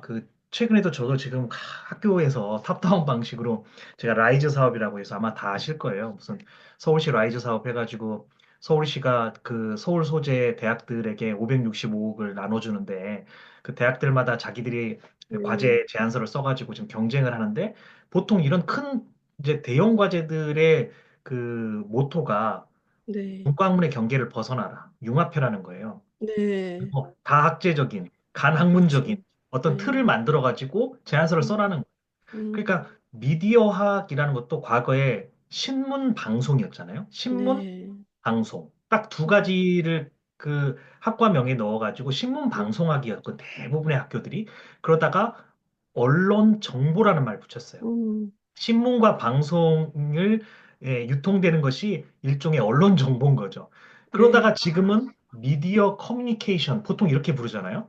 네, 그러니까 지금 그쪽 학문 세계 학문도 이런 기술 환경의 변화나 사회 음, 구조의 변화에 맞춰가지고 자신들의 어떤 지경을 조금씩 넓혀온 셈이 되거든요. 네, 그러니까 우리도 인문학이 지경을 넓혀가고 있는 과정에서 그들과의 접점이 넓어지고 있다고 저는 생각을 해요. 그러니까 네, 인문학이 원래는 뭐 인문학은 문사철이라는 표현을 썼잖아요. 네, 그리고 뭐 아시겠지만 우리가 중세 시대에 가장 고등 학문은 이 인문학에서부터 출발하는 거 아니겠습니까? 네, 인간학이죠, 음, 일종의. 그런데 이제 이 인간의 삶의 양태가 다양해지고 복잡해지고 그들이 살아가는 동안에 다루는 수단들이 많아지고 하니까는 이제 인문학은 사실 더 좁아지고 다른 학문들이 주변에 많이 생긴 거라고 봐야 되는데 근데 이제 인문학의 이름으로 여기를 갖고 확장을 하려다 보니까 바깥에서 이미 만들어진 학문들과 교섭 지점이 다시 생기는 거라고 저는 보는데 그래서 문학 콘텐츠학과 미디어 커뮤니케이션학은 제일 많이 교섭 지점이 있는 거라고 저는 생각을 해요. 네, 그래서 굳이 뭐 우리가 저쪽 학문의 세계를 잘 알지 못하면서 침범하는 게 아니라 그냥 그들이 원래 강점을 갖고 있었던 것과 우리의 강점을 갖고 있었던 그 지점들 사이에서 대화가 더 긴밀해졌다. 그냥 이런 입장에서 저는 생각을 하고 음, 있고요. 아까 이제 네, 양적 연구와 관련돼서요. 이제 직접적인 어떤 답은 아닌데 제가 많은 것을 장악하고 있지 못하기 때문에 사실은 제가 어, 한류가 뜨거운 나라들을 많이 돌면서 더 네, 느꼈는데요. 그 한류가 뜨거운 나라들이 그 대중문화 시장에서 그냥 스타들에 대한 팬으로서 소비를 하는 것이 뜨거운 그 나라들에서 이게 한류가 계속 이제 지속될 수 있었던 그 중요한 계기 중에 하나는 그 나라 대학들 안에 네, 한국학이 자리를 잡으면서 네, 네, 그게 굉장히 강력한 힘을 갖고 응집력을 이제 한류 문화의 응집을 그렇게 시키더라고요. 그러니까 예를 음, 들면 인도 같은 경우가 인도의 서울대가 네루대거든요. 자와할랄 네루 유니버시티 뉴델리 음, 있죠. 근데 네루대의 재작년에 이제 입시 결과, 작년 입시 결과는 제가 못 들어서 모르겠고 재작년 같은 경우는 그 한국학이 3,300대 1이었어요. 경쟁률이. 어, 3,300대 1이란 말은 원래 천재가 들어가는 학교인데 천재 중에 음, 천재가 들어가는 거예요. 예를 들면 베트남 같은 경우는 제가 하나의 사례를 들어보면 하노이와 호치민의 최고 대학 몇 개가 지금 몰려 있는 상태인데 그 대학들마다 한국학과가 있는 대학들은 한국학과가 입결이 제일 높아요. 그러니까 음, 우리나라로 치면은 의대가 쭉 들어간 다음에 서울대 나머지 학과들이 이제 뭐 입결이 음, 뭐 된다고 하는데 거기는 한국학과가 제일 높아요. 왜냐하면 최근에 우리 총장님이랑 학과장님이 거기 가셔가지고 뭐 그쪽 학과장님이랑 대화를 하는 식사 자리에서 그, 네, 그 하노이 그 대학 교수님이 학과장님이 전화를 받더래요. 근데 음, 삼성에서 온 전화였어요. 이게 알고 보니까. 음, 근데 그 삼성에서 한마디로 사람을 더 보내달라는 건데 더 보낼 사람이 없는 거예요. 졸업생 이제 그 규모가 딱 정해져 있기 때문에. 아, 한마디로 거기에 많은 삼성이 들어가 있잖아요. 그 네, 노동비가 싸니까. 근데 네, 거기로 무조건 취업이 거의 확정적이기 때문에 당연히 입결이 높을 수밖에 없죠, 또. 예, 그러니까 제가 생각할 때 이 한국학이라고 하는 게 지금 언어 중심의 한국학과가 한류가 뜨거운 지역에 많이 생겨서 이렇게 지금 커져가고 있는데 한국 정치, 한국 사회, 한국 경제 등이 다 한국학이거든요. 한국 종교 음, 이런 것들을 아우를 수 있는 한국학과들이 그 나라의 거점들이 잘 음, 생겨서 음, 확장되면은 한류에 대한 어떤 뭐랄까, 지속력 확장성을 굳이 고민하지 않아도 될 만큼 음, 장교 역할을 하는 인재들이 배출될 수 있는데, 연구 음, 이제 방식으로 생각해 보면, 제가 음, 최근 하는 연구 방식은 제가 그 나라의 문화를 잘 모르고 그 나라의 음. 한류 밴들이 어떻게 움직이는지 사례들에 대한 것들도 많이 알 수 없고 한데 네, 그 나라의 연구자들 있지 않습니까? 한국학 연구자. 네, 네. 그분들과 조인해가지고 아, 비교 문학적인 어떤 연구를 할 수 있는 음, 걸 만들고 그들이 거기서 하는 음, 설문, 거기서 네. 뽑아낸 데이터들이 저한테는 굉장히 아, 유익하더라고요. 그러네요. 네. 네, 그래서 그런 방식의 연구들을 좀 활성화하는 방법이 어떨까? 그래서 뭐 어, 글로벌 인문융합 사업이라든지 일반 공동 연구 지원 사업 중에서도 글로벌 뭐 음, 소재 음, 음. 사업이라든지 이런 네, 사업들을 할 때 이제 한국 연구자들끼리 한류 이야기를 하는 게 아니라 네, 예, 네. 그런 방식으로 뭔가 모델을 만들어서 도전해 보는 것이 어떤가라는 생각을 한번 해보고 아, 있습니다. 맞습니다. 예, 아주 좋은 방안이신 것 같아요. 네, 꼭 필요한 연구 같고요. 오늘 말씀하신 여러 용어들 중에 제가 제대로 들었는지 모르겠지만, 그 한류라는 용어가 저도 계속해서, 어, K로부터 흘러가는 흐름이라고 생각했는데, 선생님께서 아까 그게 아니라, 나가고 들어오는 흐름이라고 말씀하신 것 같아서 저는 그 한류의 그 웨이브가 훨씬 더 쌍방향적이고 역동적이고 예, 서로 주고받는 그런 움직임을 나타내는 용어라는 게 아주 많이 와닿았습니다. 그래서 일반적으로 우리가 창출해서 흘러 보내는 게 아니라 우리도 다시 그것을 또 흐름으로 하나의 웨이브로 받아들이고 이런 거를 좀 다시 생각하게 된 좋은 시간이었습니다. 너무 감사합니다. 네, 아, 네. 네, 곧 뵙겠습니다. 뭐 어디서 우리 식사 한번 해야 되는데, 예. 네, 선생님 불러주세요. 네, 감사합니다. 네, 지금까지 이제 그 두 개의 질문이 있었는데, 이 각각의 질문마다, 이제 이 어떤 그 수업의 연장, 이 강의의 연장이라고 느껴질 정도로 굉장히 깊이 있는, 내용의 질문이 던져지고, 또 이제 그 답변을 해주셔서, 예, 좀 굉장히 좀 풍성한 어떤 또 질의응답 시간이 되는 것 같습니다. 혹시 더, 말씀해 주시고 싶으신 분들이 계시면, 시간 관계에서 이제 한 분 정도만 한번, 더 받아보고 싶은데요. 혹시 계실까요? 네, 네, 누구시죠? 홍유상 선생님이 홍현 선생님 지금 소리가 안 들리고 있습니다. 네, 지금은 들리세요? 네네. 네, 네. 아, 예, 그,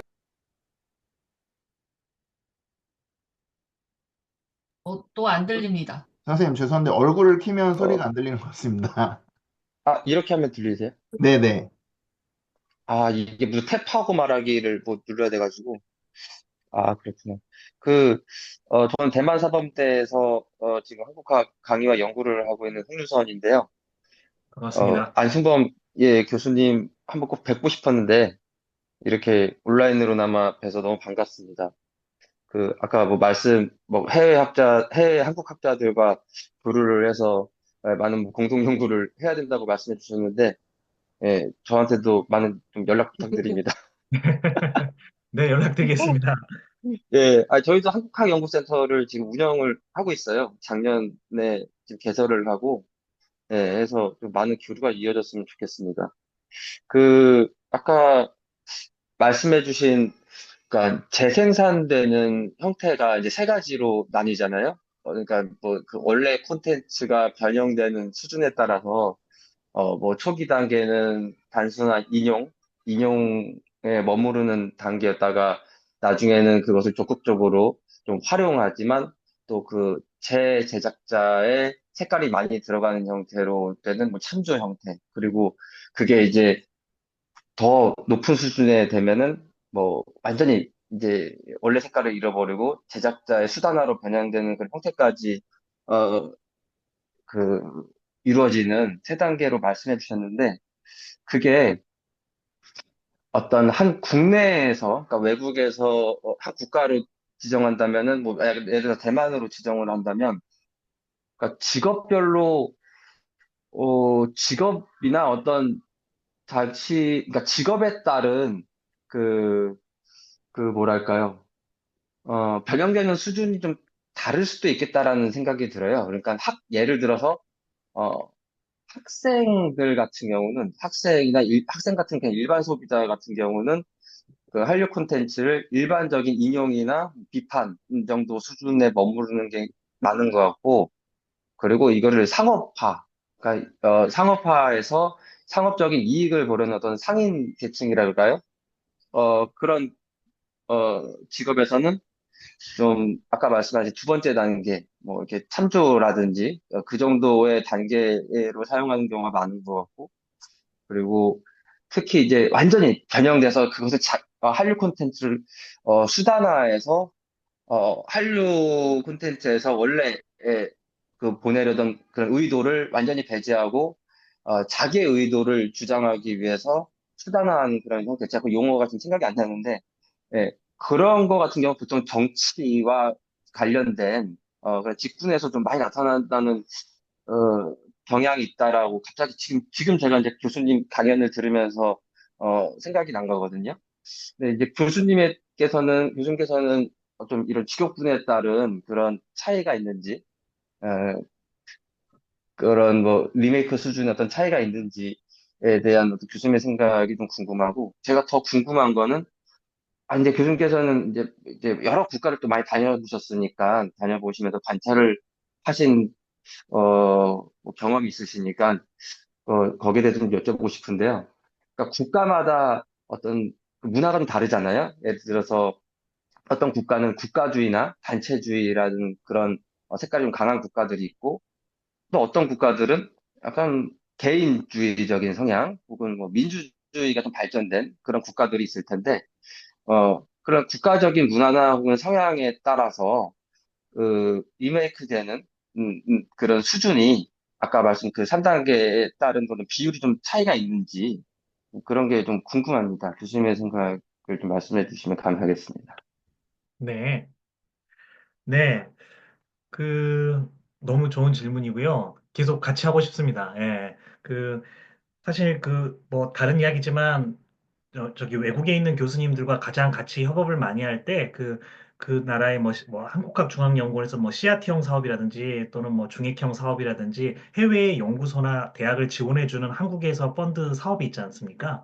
그걸 이제 해외에서 도전할 때 이제 제가 도와주면서 같이 들어가는 경우가 많이 있거든요. 그래서 캘리포니아 주립대나 아니면 이탈리아 시에나 외국인 대학교 같은 경우도 그렇게 해서 제가 같이 어레인지하고 도움을 드리고 저는 이제 공동 연구원으로 들어가서 함께 도전해서 예를 들면 시에나 외국인 대학교 최근에 제가 아까 이탈리아 강의했던 사례가 그 시에나 외국인 대학교 갔었었는데 거기가 이제 그걸 따내서 지금 연구소를 굉장히 잘 운영하고 계세요. 그래서 연구소 이름을 윤동주 뭐 연구센터 이렇게 만들어 가지고 하고 계신데 언제든지 뭐 협력할 수 있는 것들은 이 아이디어를 좀 공유했으면 좋겠고요.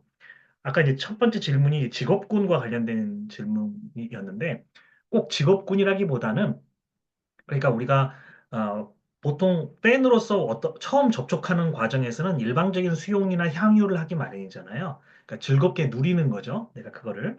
근데 보통은 그 선에서 어떻게 내가 즐겁게 누리느냐만 달라지지 그 다음 단계까지 잘 안 나가는 경우가 훨씬 많은 것 같아요. 그거는 직업의 문제라기보다는 본인이 예를 들어 다른 목적, 아까 이제 상인 이런 표현을 썼지만 경제적인 이익을 창출하기 위해서, 그러니까 이렇게 많은 사람들이 향유하는 거 보니까 경제적인 이익을 창출할 수 있는 아이디어가 여기에 있을 것 같은데 라고 해서 직접 실천하는 단계까지는 사람들이 안 간다는 거죠, 많이. 근데 실제로 경제적인 이익을 이제 실천하기 위한 그런 거를 만드는 사람들이 꽤 있지 않습니까? 그래서 꼭 그걸 뭐 직업이라고 할 수 있는지는 모르겠지만 아까 여러 사례들 중에서 이제 경제적인 수익 창출을 하기 위한 방식까지 나아가는 데가 꽤 많이 있죠. 그래서 그 나라에서도 한류가 갖고 있는 문화적인 저변이 이제 커지면은 그게 이제 산업화로 연결되는 지점은 굉장히 많은 것 같아요, 실제. 우리도 1950년대, 60년대에 아까 말씀드린 것처럼 그때 뭐 댄스홀 열풍이 불고 무슨 뭐 룸바, 삼바 뭐 이런 만보 이런 춤 문화들이 생겨나고 하면서 많은 댄스홀들이 생기면서 그것들이 하나의 산업화가 되듯이 뭐 그런 현상들은 나타나는 것 같아요. 그래서 그 직업이라기보다는 그러니까 이걸 향유하는 단계 또는 목적에 따라서 이제 뭐 그런 게 나타난다는 거고, 그 다음에 수용이나 향유를 하는 방식에서 국가마다 다 다르죠. 국가마다 다르는데 이게 사실은 뭐 마르크스는 하부 구조가 상부 구조를 이제 지배한다는 표현을 쓰는데 생산수단이 가장 중요하다, 경제적인 측면이 가장 중요하다 이런 표현을 쓰는데 사실은 이 환경에서는 물론 경제적인 것도 너무 중요한데 법과 제도와 미디어의 생태계가 그 나라에 어떻게 만들어져 있느냐에 따라서 한국 콘텐츠가 넘어가는 방식이 다른 거죠. 그러니까 우리는 쉽게 그냥 국경을 넘는다 이렇게 말하지만 이때의 국경이라는 것은 그 해당 이제 수용 국가의 이 관련 법이 있고 또 그 미디어의 생태계가 있어요. 예를 들면 인도 같은 경우는 그 넷플릭스가 많이 들어가 있긴 하지만 넷플릭스보다도 토종 OTT가 50여 종이 있습니다. 우리나라는 토종 OTT가 다 죽었잖아요, 거의. 넷플릭스나 뭐 큰 어떤 OTT에 다 지배당했는데 거기 같은 경우는 토종 OTT를 훨씬 많이 즐기는 미디어 생태계가 있는 거예요. 그러니까 예를 들면 미디어의 생태계라든지 법의 그 나라의 관련 법들이라든지 그 제도권의 그런 형태 같은 것들이 상당히 우리의 한류가 넘어갈 때 그 굴절시키는 경향이 있죠. 굉장히 큰 문제입니다. 이제 그래도 그 아래에서는 또 다른 여러 가지 자기가 즐기기 위한 어떤 편법들이 만들어지긴 합니다. 그래서 저는 이거는 우리가 국경이라고 말하는 게 트랜스가 되는 어떤 지점에서 발생하는 여러 다른 심급들이 있다. 그래서 이제 국가들마다 수용하는 방식, 양태 이런 게 달라진다. 이렇게 저는 이해를 하고 있습니다. 네, 너무 좋은 질문 감사합니다. 네, 전반적으로 좋은 질문들과 너무 또 감사하게도 풍부한 답변들이 지금 이제 이어지고 있습니다. 네, 오늘 이제 이렇게 또 한류에 대한 굉장히 즐거운 이야기들을 나누다 보니까 벌써 이제 그 시작한 지 1시간 반 정도가 지나서 11시 37분을 향하고 있습니다. 어, 정말 그 시작할 때 말씀드렸던 것처럼 이제 주말, 토요일 날 이 귀중한 시간 아침에 이 늦잠에 대한 유혹이 되게 강렬한 시간임에도 불구하고, 이 자리를 또 이제 가능하도록 참여해 주시고, 이제 함께 모여주시고, 이제 그 열심히 강의도 해주시고 들어주신 안승원 교수님과 우리 여러 선생님들께 다시 한번 큰 이제 감사의 인사를 드리고 싶습니다. 오늘의 이 자리는 이제 이렇게 한번 좀 마무리를 드려보면 어떨까 싶어요. 그래서 이제 우리 안성환 교수님 또 이제 그 뭐 학회라든지 뭐 논문이라든지 이런 것들로 더 이제 그 활발하게 또 이제 그 만나실 수 이제 있으실 테니까 좀 더 관심을 가지고 그 여러 선생님들도 한번 꾸준히 이제 그 찾아봐 주시기 바랍니다. 안성환 교수님께서도 이제 저희 그 아시아 문화 콘텐츠 연구소에 좀 많이 좀 이제 관심을 갖고 또 이제 이 여러 이제 다양한 기회를 통해서 함께 할 수 있는 또 기회를 또 청할 수 있으면 또 좋겠습니다. 네, 오늘 여러 선생님들 너무 감사드리고요. 네, 또 이제 귀한 쉼과 귀한 어떤 회복의 시간이 있는 이 이제 주말 시간 보내시기 바랍니다. 오늘 모임은 이걸로 일단 마쳐보도록 하겠습니다. 다시 한번 우리 안성 교수님께 박수 그 보내드리면서 이제 이 시간 마무리하도록 하겠습니다. 감사합니다. 감사합니다. 또 뵙겠습니다. 감사합니다. 감사합니다.